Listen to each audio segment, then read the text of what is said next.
январи соли равон аз ҷониби имоми исмоилиёни ҷаҳон воло ҳазрат Карим оғохони чор ба пайравонаш талиқа ирсол гардида, ин ҷониб дар тамоми шаҳру ноҳияҳои вилоят дар ҷамоатхона, намозҷоҳо ва даъвату маросимҳо тавассути созмонҳои ҷамоатӣ бо мақсади расондани паёмҳои калидии талиқаи мазкур нишасту вохӯриҳо сурат гирифта истоданд. гузориши ҳамкоронамон аз ҷараёни нишасти навбатӣ дар маркази исмоилияи шаҳри Хорух.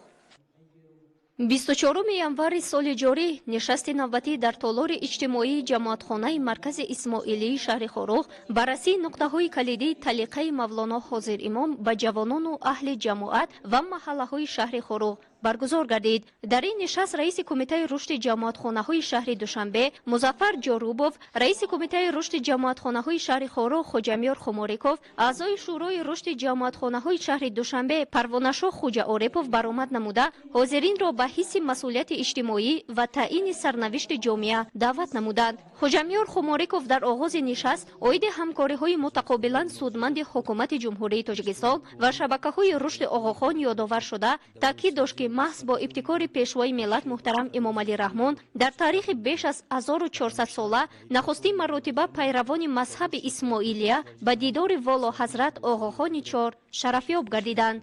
вай ҳамчунин дар мавриди ҳамкориҳои дуҷониба ёдовар шуда гуфт ки танҳо дар давоми соли 2021 барномаи ҷонибдории инкишофи иҷтимоии манотиқи кӯҳистони фонди Оғохон дар қаламрави вилоят зиёда аз 500 прӯжа бо сармояи 32 миллион сомонӣ анҷом дода шудааст. ҳамчунин Парвонашоҳ Хуҷа Орифов дар мавзӯи рисолати имом ва масъулияти мурид ёдовар шуда қайд дошт ки рисолати имом ин ҳидоят ва беҳбудии сифати зиндагӣ ба ҳисоб рафта, масъулияти мурид бошад дар маърифат, муҳаббат ва итоати имом асос ёфтааст.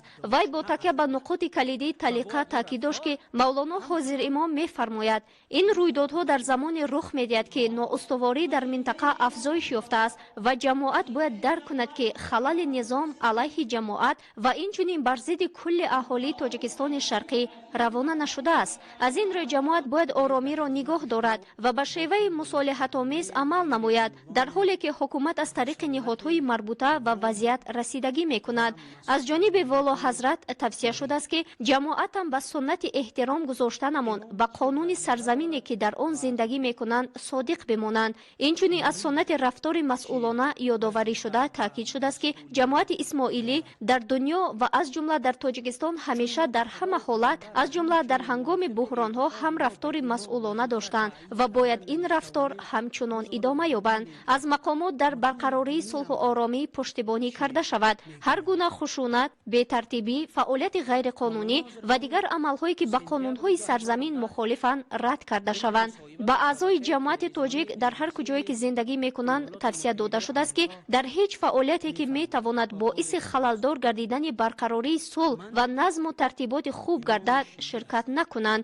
ҳамчунин аз аҳли ҷамоат хоста шудааст ки бояд аз такя ба овозаҳо ва тахминҳо худдорӣ намуда, набояд аз тариқи ҳар гуна шабакаҳо, аз ҷумла шабакаҳои иҷтимоӣ маълумоте паҳн кунанд ки он метавонад нодуруст шарҳ дода шуда нофаҳмиҳо эҷод кунад ва оқибати харобиоварро ба бор орад.